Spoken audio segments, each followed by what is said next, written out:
So I'm going to start with a good morning. Good morning to you. All right. So I want you to let us know what makes Valentine's Day harder than other holidays like, say, Christmas to be alone. Well, it's supposed to be a time where you're having a relationship with someone, and a time that is supposed to be romantic, and a time when you give and get gifts. Okay. So when you're watching all this on television and the media, and you're feeling that, I'm not part of the scene, it's a reminder that society is telling you this is where you should be. But the problem is that society telling you you are single for a reason, and you are alone for a reason. Loneliness does not necessarily apply to being alone. Does it mean nobody loves you?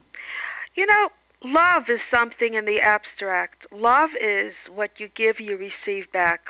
Okay. And if you're ready to give, then you definitely will receive in abundance. So it's up to you when you're in the right place in your mind.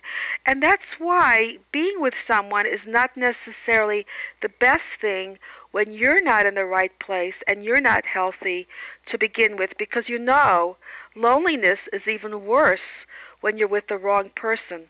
That is so true. Give yourself a break. Celebrate being single. And that's exactly what I wanted to touch on. Yeah. A lot of people when they're single, they don't embrace being single because they don't realize that one day they will meet someone and hopefully be with them forever. So embrace this time that you're alone and that it's all about me. And people just don't seem to get that because of what you talked about right there, society. Wouldn't that be a great holiday really, to be able to celebrate being your own person and having a place in your life where you can really enjoy what you're doing, and having the ability to do that on your own, because actually that's very, very important to have that, because when you do meet someone, you want to have another person in your life who adds to who you are already, not someone who makes you something else. So our expectations are way too high to what that means. So absolutely a celebration, a holiday for people who are on their own, who are able to have a good life, and how they can do that, that would be a wonderful idea. So is it a day for me and personal self-reflection, or should I hang out with a whole bunch of other single people? It's a day to admit to yourself what your contentment is all about. But what if I desperately want to be in a relationship? Well, if you desperately want to do in a relationship, what are you doing wrong? Right. What message are you giving people? Are you pushing people away? Right. Are you not allowing them to have, this is another show calling me, I'm not going to pick up, but whatever. So, are you not allowing them to have opportunities to get to know the real you? Sometimes we feel we need to put on a facade to give a certain image, and that can only last so long.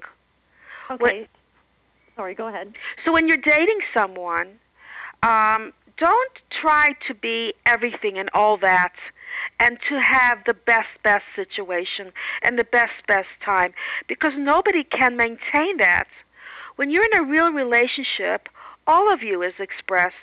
So the dynamic shift to sometimes wanting to be quieter, sometimes wanting to celebrate more, and that person that you're allowing to see who you really are will also allow himself or herself to let go a little bit. And that's the best way to get involved with someone. I forgot the question, but I can keep talking forever. I don't know. We're talking to Dr. Frieda Birnbaum, and I have one more question for you. It is the day before Valentine's Day. Yes. So not a lot of time to plan. What is something that singles can plan today that can make for a memorable Valentine's Day tomorrow? The best solution is to enjoy what you're doing. To be able to have a friend or to enjoy being with yourself. I mean, that's the best thing. If you like yourself, guess what? Then you can enjoy and you're not afraid to be with yourself.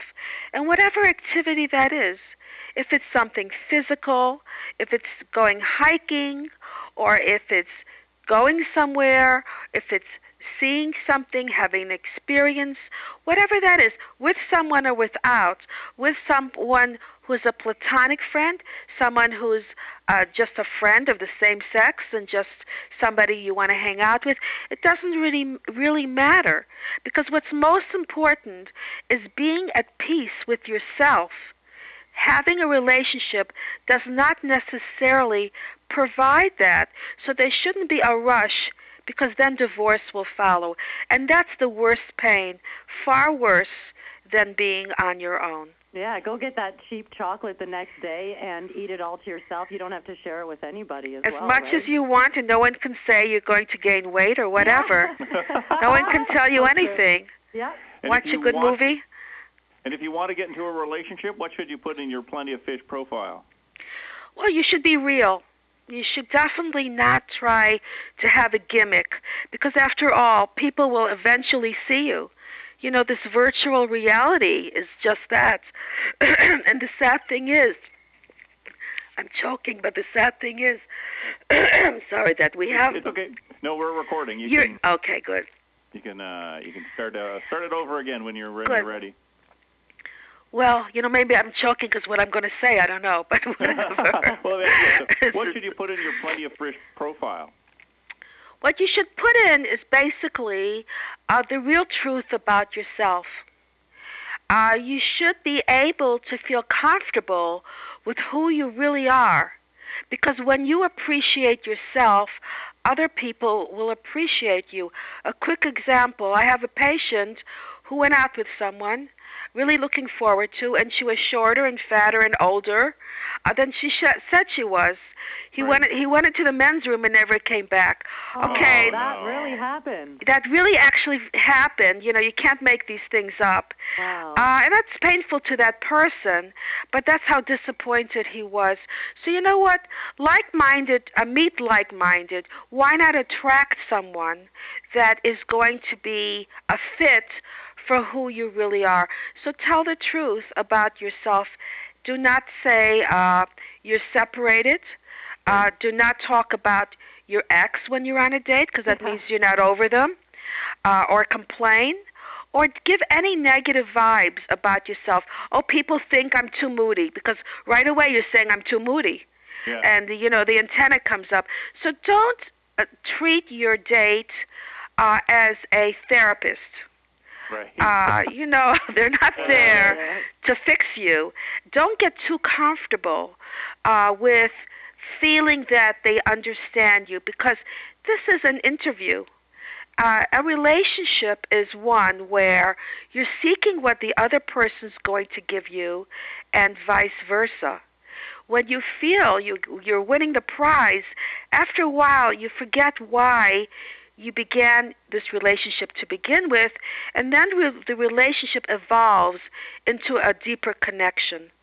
Okay.